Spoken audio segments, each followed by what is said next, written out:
Dito po ako sa loob ng bahay. Malakas ang ulan guys, kaya doon sana ako sa labas magpipintura. Kasi di pa tapos yung project ko ron sa pader. Kaya lang ang lakas ng ulan. Kaya dito lang po ako ngayon guys sa loob ng bahay. Mag-retouch-retouch ako dito yung mga mansa-mansa sa pader. Okay, wala rin namang ginagawa kaya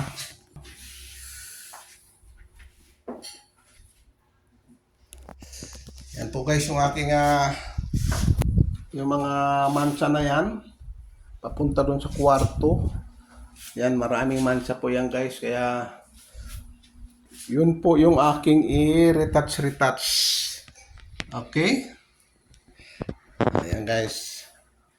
Ito, nililinis ko na po to. Kasi nung binuksan ko to exhaust fan, daming dumi guys. Dumidikit po yung mga mantika. So nilinis ko, tinanggal ko, kasusulit ko lang po yan. Ito pa nga yung mga ilisin niya. Over. So mamaya ko na po siya, baka mamaya napasukan kasi ng tubig, baka pumutok. Kaya pinapatuyo ko muna. So for the meantime, pipintura ko dito guys sa pader. Sa bintana. Ayan. Kasi yung bintana, medyo maraming bakat po ng kamay. Kaya, turahan natin. Kung ano-ano na lang guys, yung ginagawa ko rito sa bahay para malibang-libang. At the same time, nakakagawa pa tulad ng Kasi kung pababayaan natin to, papangit guys. Kaya, sundin natin kung ano man yung mga yung maging diferensya na.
Isaat ko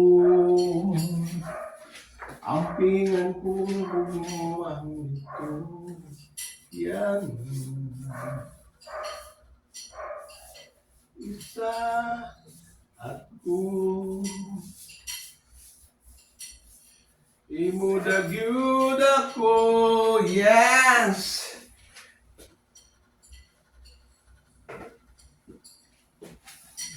Malaki-laki pa yung project ko sa pader, sa labas. Kaya lang may bagyo, ang lakas ng ulan. So dito ako sa loob.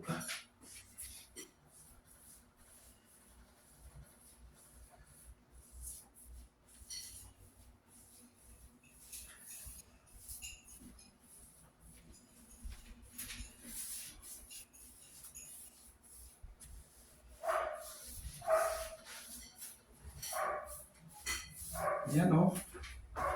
Diba?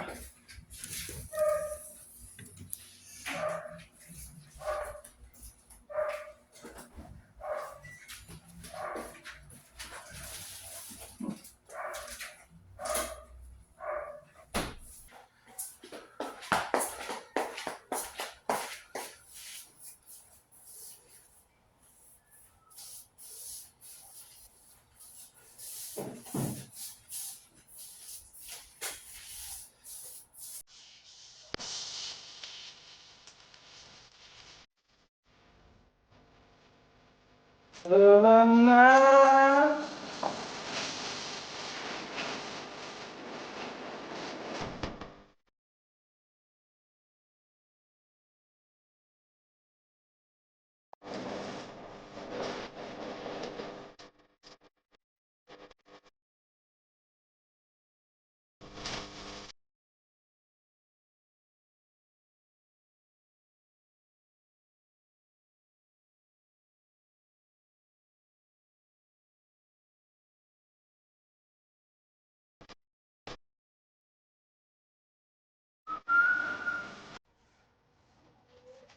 Ah.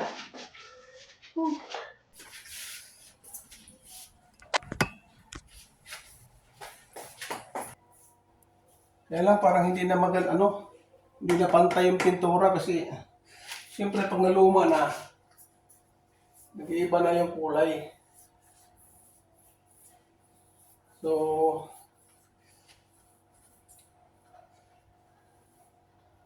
pag ipon ako pinturahan ko to lahat para para sa kulay.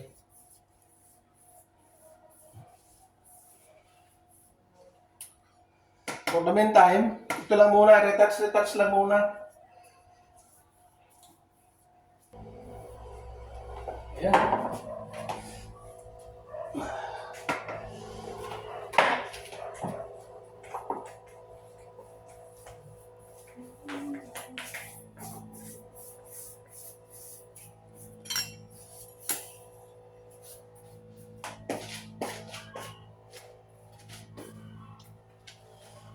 Guys, marami pang laman. Kaya lang hinto muna ako. Meron pa akong gagawin doon sa kwarto. Lilinisin ko na yung kwarto namin, guys. Okay, guys. Thank you. Thank you for watching. Bye-bye. Bye-bye.